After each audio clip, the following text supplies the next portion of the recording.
but it is a slow start. Hopefully more people will join. This is the meeting of Ken from Digital Earth Africa, and then Joe, who will be doing a masterclass after this in French. But I just wanted to take the opportunity just to say hello to everybody and to introduce myself and to introduce the Africa Earth Observation Challenge competition. So my name is Karen Mackay, and I'm the Africa Earth Observation Challenge project lead for 2024.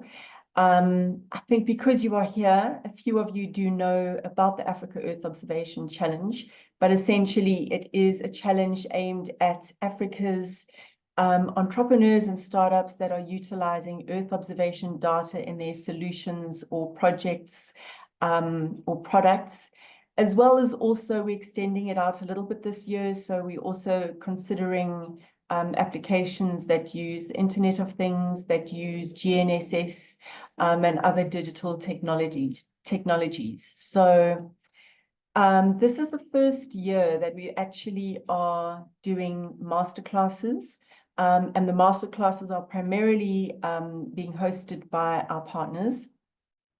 And we felt that this was like really important because the reason that we have we've got 27 partners and counting at the moment that are partnering. These are institutions, national space agencies, like-minded companies that are partnering with us because they are very much committed and embedded in developing out Africa's space innovation ecosystem, and especially looking at our emerging innovators in startups and entrepreneurs that are doing incredible things around Africa. And this competition really is that opportunity for them to for people to have heightened awareness of what they're doing, for them to win prizes and mentorship, and just to kind of help embed them further in the space ecosystems around Africa. But getting back to our partners, as I say, why we partner or invite partners to be partners is because of the very, very important work that they are doing in the ecosystem in Africa. And Digital Earth Africa is actually a sterling example of an initiative that is really enabling, empowering, and creating access for thousands of Africans, from government to academia to the private sector, really teaching them and showing them the opportunities of how to use EO data to solve, the challenges that we face in the continent, and also how to incorporate these into the solutions that entrepreneurs and startups may be developing. So a bunch of you on the call may not necessarily be startups or entrepreneurs. You may be from government, you may be from academia, and I think that this is really great. It's not necessarily a problem. You may not be entering the Africa Earth Observation Challenge, but you will certainly be able to benefit from this masterclass, and also potentially for those who might be from academia, might be even undergraduates. This provides you an opportunity to maybe become part of that pipeline of future innovators. So this is going to be a deep dive into what AEO, or what Digital Earth Africa is doing with regards to AEO data and, or EO data, I should say. So I don't want to waffle on. What I will do is I'm going to put our Earth Observation Challenge submission link into the chat, but I really hand over to Ken to take this masterclass forward. So really nice to have you on board, and look forward to this session. So thanks, Ken, over to you. Thank you so much. That was Kerry, Africa Observation Challenge, and most of you have registered, and those who have not, please, it's the opportunity.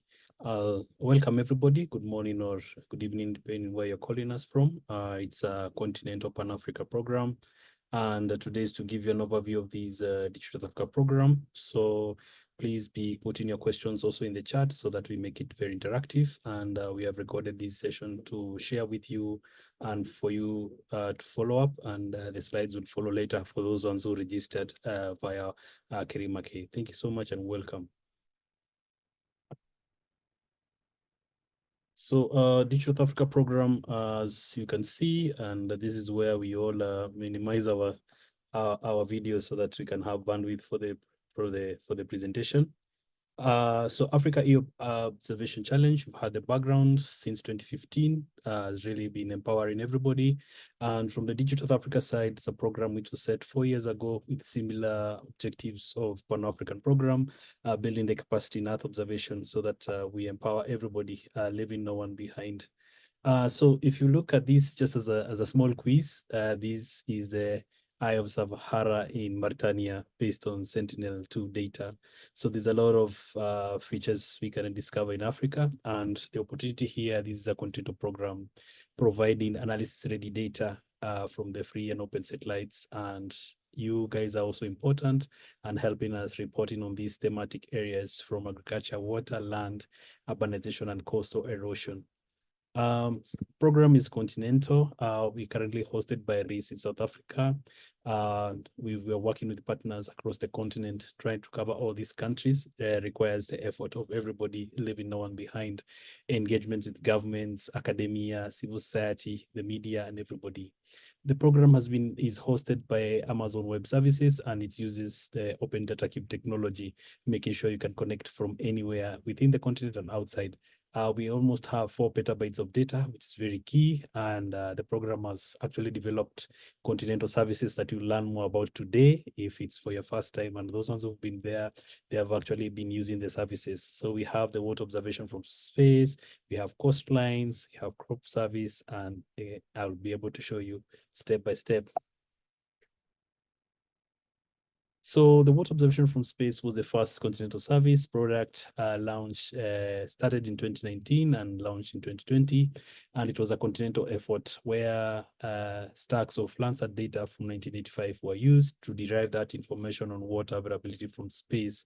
So initially it was available for 10 years and now it's over 35 years. That is really key from 1985 up to 2023 and thereof. So it's developed every year and we work with partners in the continent to do validation. So there's already a scientific publication, which you might also want to know how you can quote for your projects or for your work. Food security is also key. The program developed a crop mask service in the year 2020, and this was a continental effort, making sure that you can see crop productivity from space and working with different partners to do the validation. So this one is done at 10 meters, and some of the initial work has been to work with FAO and other partners to help in crop type mapping. So I'll also show you some of the notebooks that you can actually work with where specifically you guys are the champions with the ground data where you are connecting us from. So coastline service was also another key service. And as you can see insights, hotspots from anywhere. So even looking at that example, you can look at the change over time. And of course, as you know, coastline covers 38 countries in Africa, and the longest coastline shared by that certain country in East Africa. I'll leave it as a quiz, and we'll be able to get the answer after the presentation.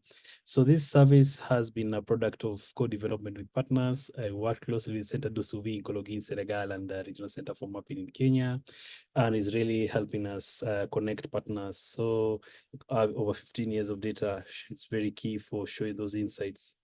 As you can see, as an example, looking at mangrove and Madagascar, you can look at the coastlines over time, even from the year 2000 to 2023, showing how our coasts have actually gained or retreated. So this is very key for governments in terms of decision making, how to be more empowered to help in unlocking the coastal management plans.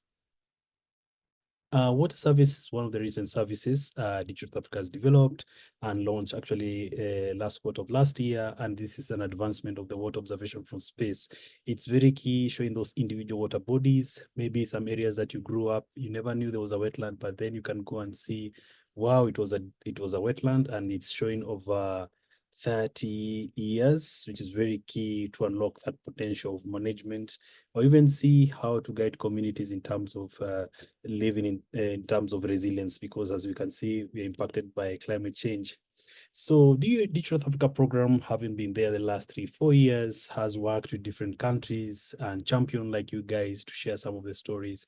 So we have amazing stories from mangroves in Zanzibar, from rehoming of giraffes in Kenya, from looking at Okavango in Botswana, looking at Table Mountains, Cape Town, looking at urbanization, name it and name it. And the next time we're in this such a forum, it will be you sharing your stories, which is very key to tell the story to everybody. So this is just example of the story for the rehoming of giraffes, and the giraffes were stuck somewhere in the Oleleko Island in Lake Baringo in Kenya. And what has happened around 5 years ago, we noticed every September there was a rising level of these little lakes. And this community in Samburu community 50 years ago actually placed the giraffes around the island so that they can be better conserved because of poaching and other activities. But over time, the island was becoming depleted in terms of resources, and also the rising levels of the water was not very good. So the Kenya Wildlife Service and the Northern Rangeland Thrift were able to use such a service to provide the insights from space into rehoming into safe sanctuary. So just how we can use Earth observation for conservation. This is another example how we can use Earth observation to regulate mining activities. Here, having supported Ghana Statistical Service to provide those insights on how regulation of mining because of regular mining activities and some of the forests, we've seen some dynamics, and this is helping the governments and other partners to work together in terms of restoration of resources. The story of Okavango is very interesting because over the last 10, 20 years, there's been an issue of, there's been actually drying lakes, but it's a very interesting phenomenon as well, because then what we worked with scientists like in University of Botswana, we could see the lake was actually dry in the 2000 time, and 2008, this was the situation. But 2011, there was some increased precipitation and the lake was able to recharge to its full extent. But over time, it has been reducing even as we speak this year. So this phenomenon from space, we can pick using the water observation from space, and even more specifically, we could have the example of water bodies to actually show that service, which I'll be able to demonstrate for you. This is the story of the mangroves in Zanzibar, which is making waves, and this is championed by the lecturers themselves and the students working closely with the community so that there's that value chain of information, and the students even showing on their phones what's happening to the community into the peaceful restoration of activities of the mangroves. So this was a story we developed with Amazon Web Service, very key to share the stories from the communities. Also now in South Africa, where the program also is also based, working closely with biodiversity teams. They've been able to use our Digital Africa coastlines to develop or update their coastal risk and vulnerability maps, and showing some areas of flooding around KwaZulu-Natal and certain area, look Tugela River mouth, and showing you the changes over time, and showing hotspots of flooding and how people can actually peacefully coexist in terms of having proper coastal management plans. South Africa is very, very, very, very diverse and inclusive. We've had various engagements with the youth mappers and Africa Women in GIS, and now specifically with the Africa EO Challenge, where we've had the experience the last 3 years supporting young people like you, who are the champions and the future leaders of tomorrow, because these programs, you guys will take them far as much as you can see. So the Africa Women GIS were able to have a technical challenge, and we had 2 winners, one from Nigeria and the other one from South Africa, and all of them were topics around their ecosystems and cities. And we had the youth mappers from Uganda, Makerere University, we had Malawi University of Science and Technology. We also had Sierra Leone and Tanzania. So this is the real champions, and also working closely with the youth mappers, regional ambassadors, to make sure the program reaches many people as much as possible. So these are the champions behind Africa Women in GIS, and the synergy between this is that in the next few weeks or so, we'll be working with them to empower more women in this network, and you guys are also welcome to join this network to build the community. As you can see, they have coordinators from everywhere in Africa, and in case you've not joined this, you can see ways of support. So the youth mappers and Africa Women in GIS, these are some of the continental programs that we have, and they continue to grow every day because of people like you and support. Youth mappers, they also have their summits for country level every year. And this year we had a summit in March, and we had many students from different universities, and even some of you were able to connect depending on where you're calling us from. And this is an opportunity to have country level engagements, empowering. And even I can see Edna Odindi from Jomo Kenyatta University, who's already in this call. Thank you and welcome. So Thank how you. do we access this Digital Africa platform? We have the Digital Africa map, and we have the Digital Africa Sandbox, and also you're able to use it for your other GIS software. This is always the bigger question, whether you're using QGIS or Esri software.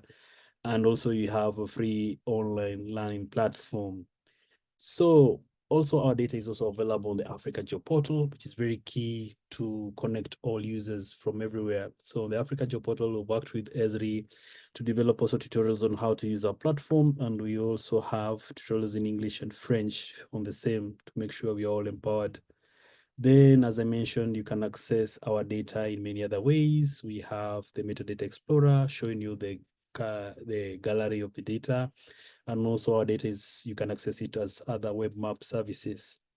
So I'll be able to show you the Digital Africa map, which is very key for any engagements, because then it gives you an idea, wow, where do I actually have to start? So as I pause for a few minutes, at least some of you are joining, some of you are connecting, and don't worry, the session will be recorded and you'll be able to follow us from where you are connected. So on our side, on the Digital Africa side, now I wish to show you um, the example. So on our website, as you can see, we are here live and direct, and the program, as you can see, the address digitalafrica.org, which I'll also put in the chat, is where now you can actually start doing all your work. And from here, you go to the platform and you can see how to access the platform from the Digital Africa map. We have the sandbox where you have free registration. And you can also look at the gallery of the notebooks that we have. Very key in case you want to develop on your GitHub. Then access on the geo portal, which I mentioned. So when you click on the Digital Africa map, now is where we are, showing you just a gallery of what we have. So we have the satellite images. So we can look at the continental images. The Sentinel-2 is available every 5 days, for example. And we can just go to an example of our choice. So I'll just be random, no bias anybody. So let me just go to Kaduna, for example, in Nigeria. So here, once you go to some areas, you can filter by location so that you can get a bit bigger picture of the data that is available for this particular region. So some of the work also depends on how your internet connectivity is. So here you'll notice an image of the last few days. Then you can move between dates as well. If you want to achieve cloud-free data. Of course, like the different seasons, like now approaching the rainy season in August, a little bit cloudy, but at least you can have an image there. Then the good thing with that, you can always remove a filter. And for example, now we can also go to, for example, Accra as an example. It's always good to see how dynamic the examples we can generate. So here, just looking at Accra, we can load now the image, and you can also filter by the new location so that you only get images for this particular area, for example.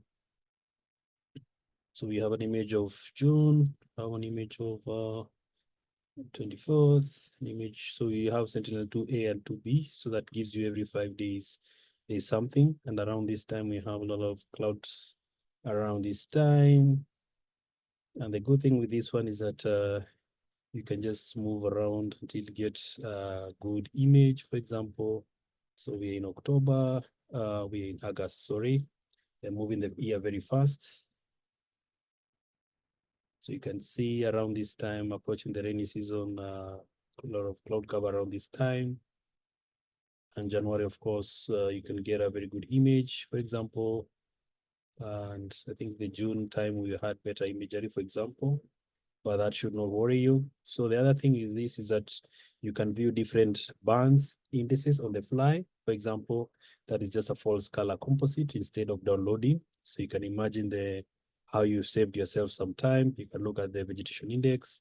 You can even look at the water index, for example, capturing these water bodies. You can even look at water quality index here, just on the fly. There are many possibilities. So on this particular part where we have just the general image, we can also do a comparison so that we can see if we can generate changes between time. Because at 10 meters, you're really empowered. So the good thing with this one is that we can go up to 2017 around the same time. That one was July, so you can go a period of 7 years. You can see how much has changed. For example, if there was a new stadium or there's a new development, you can actually be able to capture it from space. So this is a video of, that variability of time. So this is just an example of how you can work with the images. We will get one, so at least you can see the differences between the two. You can see some developments on the right, etc., etc. For example, there was these developments which were done recently and they were not available maybe a few years because, as you know, around Accra, this area, people actually had to be, removed, so relocated to do some developments. So this is something you can just share, and I can put in the link in the chat so that you can be more empowered. And thank you, my colleague Joseph, for posting. So the other thing, you can also do some export. You can also do the difference on the fly, and you can also do your story map. So the good thing with this one now, I really needed to do some other examples. For example, they could just, for example, Wager Reservoir or even Volta, for example. Let's go to big water bodies in this context. So this one now we require water observation from space, just showing you, of course, we had Landsat and the others. Then also we have annual geomads, which I mentioned. These are cloud-free mosaics, and they've been aggregated for each year. So you can see 1 year. Then you also have the same, the water index you can capture from space. And then also you can also do comparison between two images. So this geomod covers the whole continent, just looking at those images. And just imagine if you can just change to an area of maybe a region like this one. You want to look at the Lake Victoria, for example. Just look at that visualization from far, and also depending on your graphics card. So you can do a false color composite, and you can look at how the images can look. And my favorite one will be like this one of Lake Turkana. You can see just the visualization is very key because it's shared between Kenya and Ethiopia. And you can see some effects of doing some dam on the northern part of this lake. Then also we can move to the southern countries. We can just move to the Okavango, just showing you the impacts of having such a service for the whole continent. So this is very key. Maybe some of these ones you've seen on the postcard, this Katikati pans. Then now let me just use the example of Lake Ngambi, for example, in Botswana. So that is a false color composite.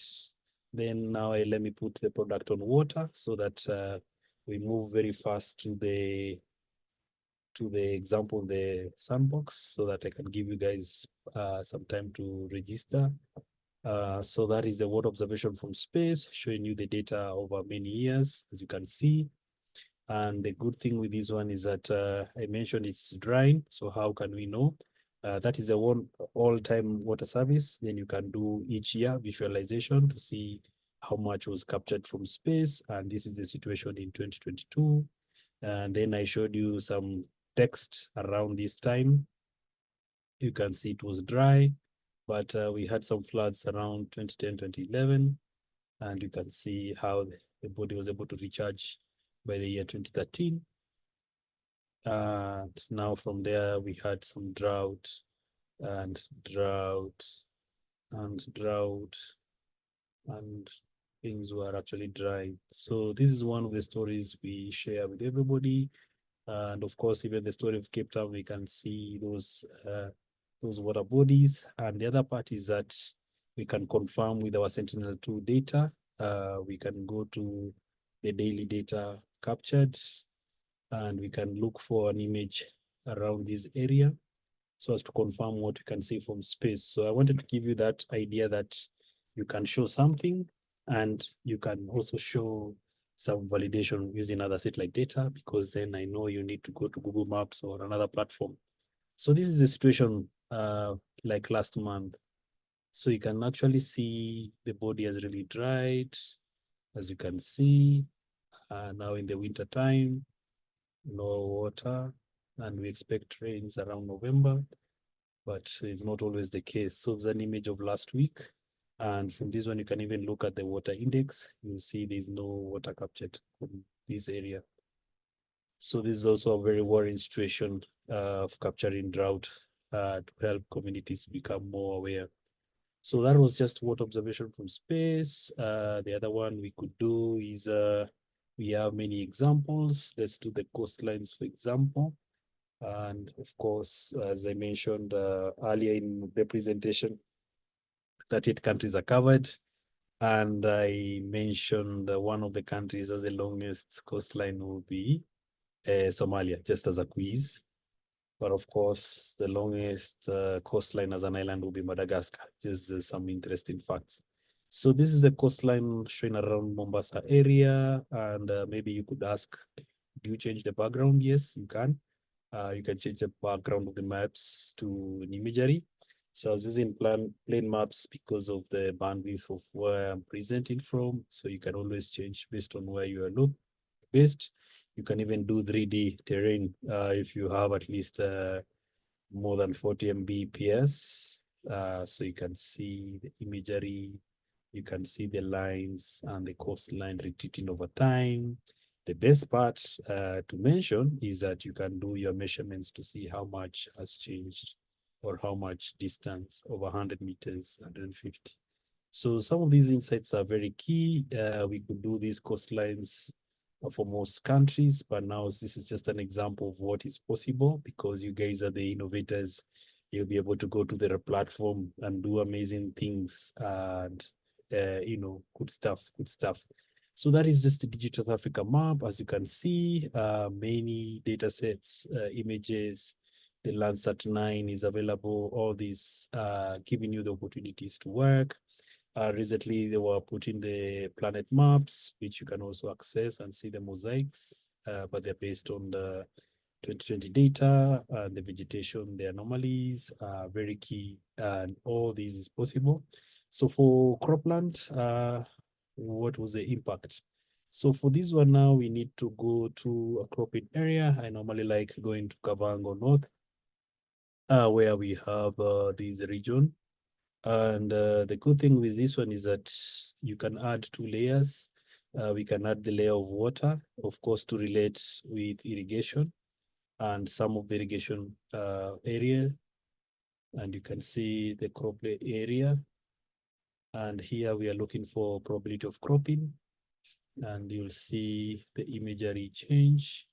And specifically, I was going to, let me just look for that map area. That is Entoshapan, and around this area of Turkana Basin, and you'll be able to see some irrigation activities. So of course, around the rivers is where we have a lot of irrigation. You'll see some circles somewhere. Let me go to the specific example of the ones I'm able to remember very well. It was around here where we had interesting dynamics, capturing the cropland areas. So these are normally in deep yellow, and you can see fragmented parcels of land, and all these are round river circles in Okavango East in Namibia, for example, and you can see the river. So this just gives us a probability of cropping. Then now you can use it for your model to train it for machine learning to give you maybe crop type mapping. So then you'll see it's all about the data that you collect. good data in, good data out. So if it's not very good, then it's something will be happening. So I've shared the link of that place. As you can see the coordinates, and you can see the story map on the chart. So having a pause there is to go to the website and take you to the sandbox. And here I'll be able to give you the link in the chat so that you can register on the sandbox as we do some of those examples, and also help you in case you have challenges with the sandbox, and also posing for any question among the participants.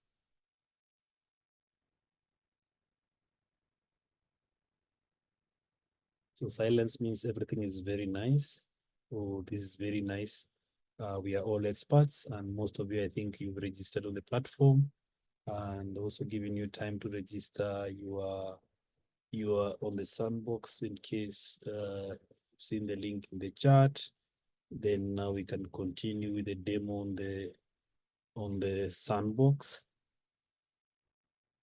So this is what we've been able to capture. As you can see, we've been able to do some examples on the Digital Africa map, and these are some of the results you can see. You can see from water observation from space. You can look at these water bodies, as you can see. And then this is an example of some of the lakes. This is an example of two lakes, Bijata and Lake Langano in Ethiopia. And from this example, you can see the two lakes are okay, but one of them has been drying. So think of how you can use the platform to unlock those areas or those myths people talk about, that I think this water body maybe is not very nice or something, but then you can see from space how the situation is. This is an example of water stability, just seen from the water index, how the water quality is. And you remember when the lakes are somehow drying is when the quality doesn't look very good. Then you can also look at an example of monitoring floods. This is an example of Sentinel-1. This one, you can look at an area around Masinga. We can see floods which were captured in Kenya in March, and before March, then April, there were some rains, and in May, those rains were at their peak. So you can look at some of these examples. Then with the water body service, you can click on a water body and you get the figure on the background and get the idea that possibly the dam was built this time, and possibly what has happened over the duration of the dam, and possibly there are times it has dried, and possibly there are times, this was around El Nino time, which was around the year 2000. It was very dry. Then there was a peak, now El Nino. Rains, and now rains again. So you can actually pick the trends on the water bodies. So I think that one, then the sandbox is where we can spend some time as well, so that you can register. We have tutorials in English and French, as well as the live sessions where I'm joined by my colleague Joseph. And on the sandbox, once you go to this address, you can be able to sign up, and you get the link and you'll be able to start. It's a free registration, it's a free service, and here you'll be empowered to use this program. So once you register, you get a verification code, and you'll be able to connect from anywhere. It's free access. And some of the notebooks we have are free and pre-run, and we'll be able to take you through at least a few of these. And the main opportunity today is just showcase what is possible, and possibly we'll do a follow-up training as well to empower you in different sectors or different areas. I'll do a similar examples, but now more specific areas. As you vote in the chat, we can now get to see areas that you want to focus on, from looking at what extent, water bodies, crop health, and all about crop phenology. So we also have the live sessions in English and French every week, and we've had these since August the year 2020. And currently we're almost session 184, and the session next week will be in French on world settlement footprint. So we document all these things in the YouTube so that you are empowered, including the tutorial of today, to be shared with you so that you can follow it and share with everybody. So also I mentioned about the GitHub, which is very key, because then you can actually come here and do also you are developing. You could develop your own codes and push them and for publication, or just push them on your end on some of the scripts that you can be working on in terms of collaborative learning. And when I pause here is to first see, first to give you first the overview of the platform, first of all, before we get too technical on the platform. So on the platform now, we stopped at the Africa map. Maybe there's something which I was just supposed to show you, which might have passed. That was the water bodies. Sorry for that one. And now this one, we could actually go to the same example, or the example of people's hoods in Cape Town, for example. And the good thing with this one now, you can relate between water bodies and the water body service so that you can see the linkages. I think these two services will be useful. So this one, you can see the water from space over those years. And as it loads now, you'll be able to also to see the water bodies, which I'll actually put so that you get a comparison of the two services. So in the background now, I've put the water bodies, which is individual. And now when I click on it, it will show me the graph on how the dam has gone through phases. Sometimes it has dried, restored, and up. And the lowest point now was around 2016. And you can expand this to actually see on the background those dates as I mentioned. So one of the lowest was around this time, 2016, 2018. And also it had a lowest point as well in the year 2000 and the year 95, 1990. So all these, as much as we might have been told it's a myth, it's something you can really capture from space. That's a good thing with the platform, that validation of work.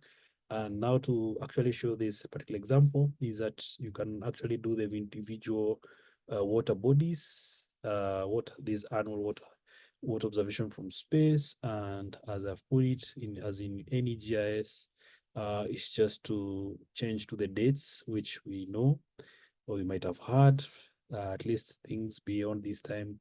We also had a dry period around that time, but now going to this time is hard recharge. And I can also change the background a little bit to give you some context how the service has been working. As you can see now, this area in the northwest is the one which really experienced a lot of change. And you can see, yeah, it was a little bit dry. And what I was told by the water engineers is that most of the dams in this area were dry. And what they were doing, they were sharing some of the water from this one to feed other dams because it was a period of distress in the whole Western Cape. But around 2018, there was some restoration. And you can see the situation is a little bit much better. The government has been working on the restoration, and of course, with the rains, things are looking good and much better. So that was just one example I was trying to highlight. And now coming back to the sandbox, we have the folders and we have all the notebooks. So we have the data sets. Here we have the water bodies. You'll see it somewhere here. It's already run and pre-run, so yours is just change the extent of the water body, and you get your results. And finally, you have something like this. So yours is just to change the latitude and longitude. So for example, we could go to your source of information like this one, and we take the coordinates. Then we share them on to get the decimal degrees, because this is what we'll require. And with that one now, you're able to copy it on your notebook.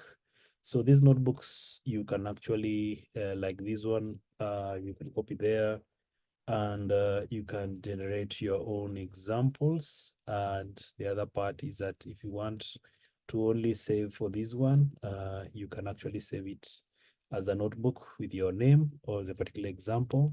So this one was the waterproof in Western Cape. I can save it like that, and it will come on this one. And now from there, you're able to go start and restart and run all the cells. So since we don't have a lot of time, I'll be going through each of these examples. So there's a coastline itself, which is a very nice one. And this one is the same extent, having an example. So this one is an example of Nyali in coast in Kenya. And once you run the example, it will get you through, and you'll see some of the steps. So I'll just start and rerun so that I don't lose anybody in these examples. So this is the one for Teachers Full School, South Africa, for example. As you can see, it's able to run, and I'm able to see some of the results of the particular area, and it's highlighted, as you can see. And then now you're able to generate your service. And the good thing with this one, now you have to know the exact extent of this one, which should be one of these ones. So just confirming the water bodies itself, which what I wanted to show you is that you can use these two services at the same time to achieve one goal, because now what we're looking for is this number of the water body identifier, and this is the one we can always put here for it to generate a service. And there we go. And you can run that cell and all below, and you can see how it's able to capture only for that particular body. So it's a very interactive program, and all tutorials, self-paced, and just running the program step by step. And of course, you are the one who knows your area of interest, and we all have different areas to cover, and you always get your results as they come, looking at all those years. And as you can see, is to remember the area captured, and having the area in your it will be visualized, and going down you'll get the states of change just around the same coast area, and many examples for different areas, and you can generate for any area and even compute other examples. For example, you can do a transact of the service, or even use an example of so we can just look at an example here. You can draw a line to get a transact. Some of the areas have changed over 5 or even 10 meters. So here you can even draw and get how much has changed between these two areas. You can see even the distance, and it can generate a shoreline for that area if you want. It will just, you have to first finish, then it can compute the shoreline for you. So that is the transact of the area, giving you the time and how much it has changed over time. So it's some of the key tools. So that was the coastlines, and this is, I'm getting my results as shape files, which when you select, you can always right click and download and use it in your other program. So that is the coastline. Have different data sets, different examples, water bodies, water settlement footprint, which we were demonstrating like this week. We had the different examples, and yours is to get the results. So this was an example of we always have, this was example of Kumasi, how much has changed between these 2 years, and looking at how much change in square kilometers. This is based on the World Settlement Footprint data from the European Space Agency and German Aerospace. For example, this one uses Sentinel-1 and 2, and the footprint evolution uses Landsat from 1985 to 2015. So those are very key data sets. This is an example of a city in Egypt, Mansoura, and seeing how it has grown over time. So the many examples, but more specifically going to thematic areas, water bodies, and in real world is where we have all these examples, like crop health. So we also have coastal erosion, similar to what we had the coastline, but now this one uses Sentinel-1 and 2 and the Landsat, and it's a combined service. For example, we have it for area of interest, and this is for born in Comoros, and we get some of the results, and it does a logical where is data, and gives you the workflow. It might take some time, but you'll run through and you get some very nice results. And this is even an animation that you can get showing you the coastline and how it has changed over time, if that's your area of interest.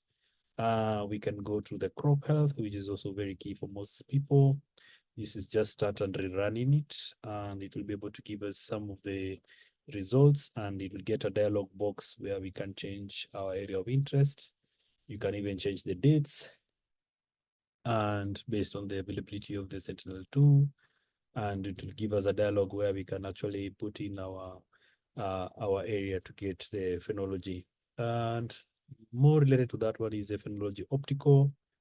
This one now is able to run through using Sentinel-2 and the crop mask to give us the phenology information. So we had an example here of our region. So any extent is possible. And I remember last week I was showing my colleagues this was an example batting in Nigeria. We could look at the phenology, and you can see over time how much has changed. You can always change the dates and give you an idea of the start of a season and phenology.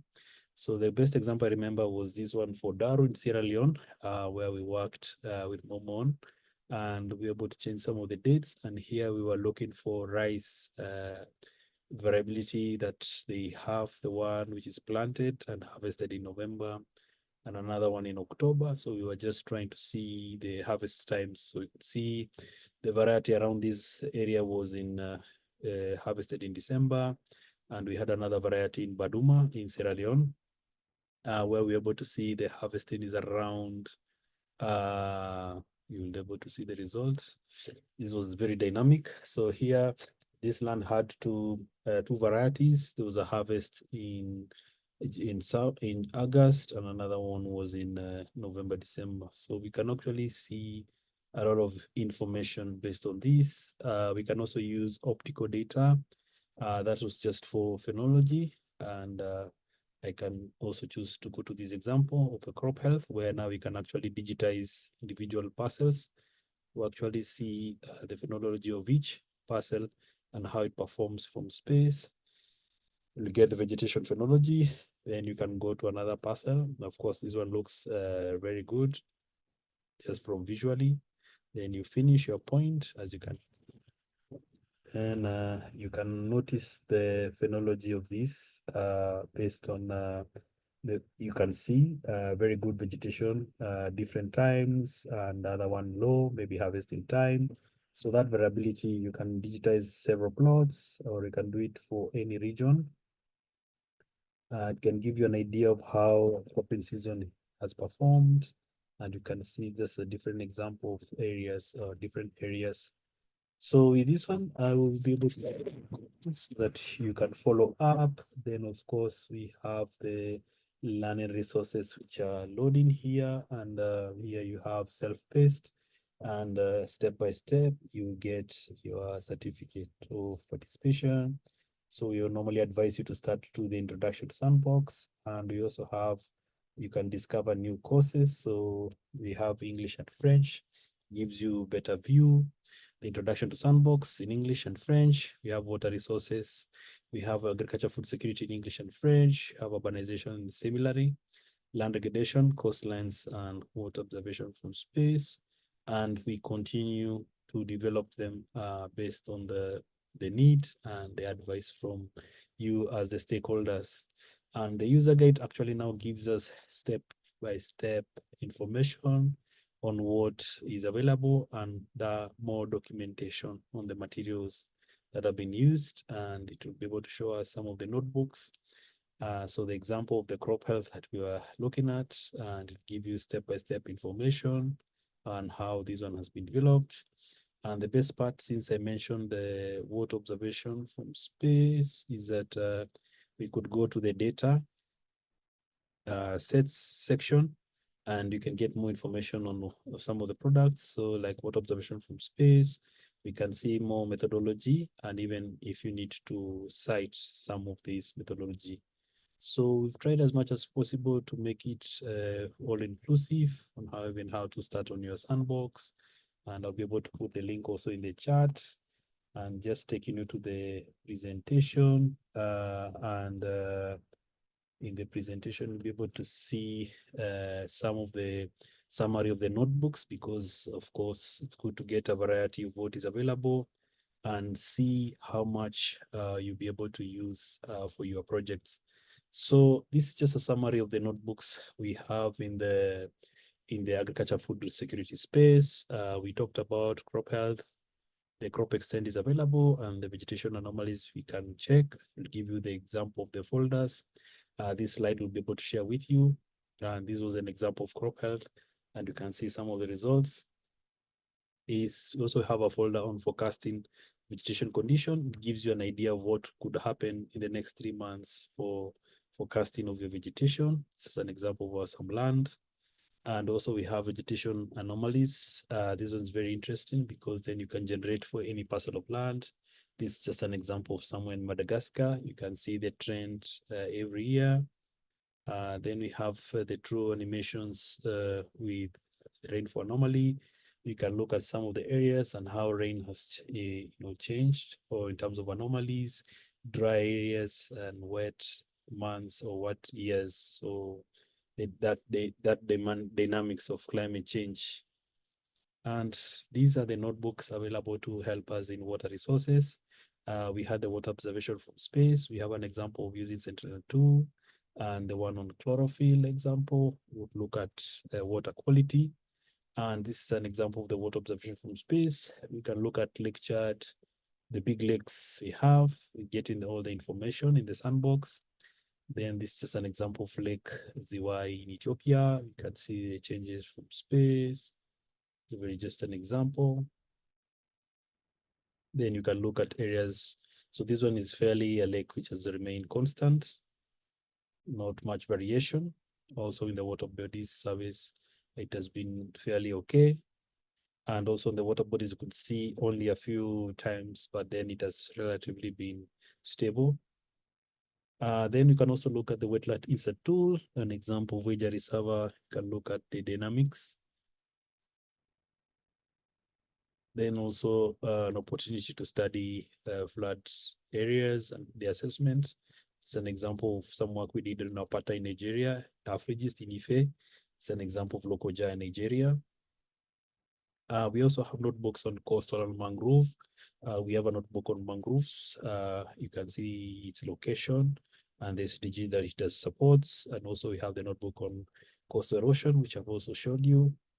So it's just an example of looking at mangroves, an example Mida Creek in Kenya. The dynamics are quite many.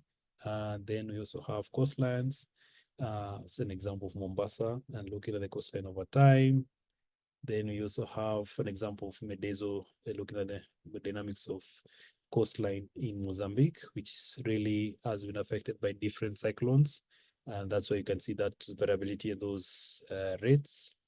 And in the terms of vegetation monitoring, we have different notebooks, and these ones we'll be able to share with you also in the slide.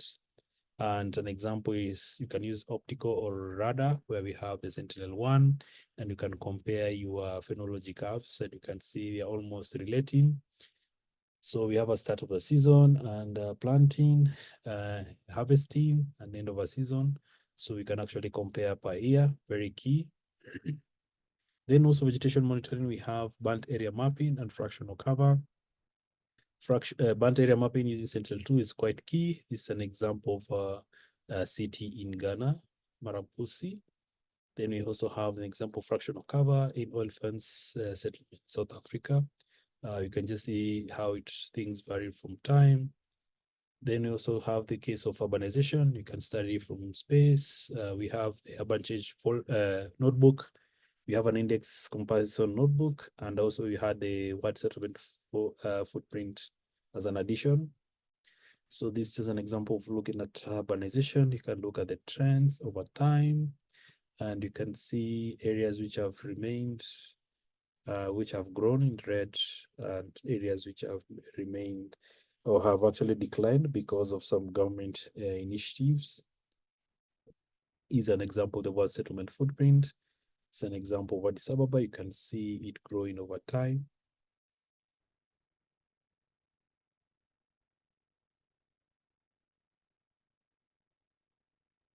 And this is an example of urban index comparison, example of Dakar, Senegal.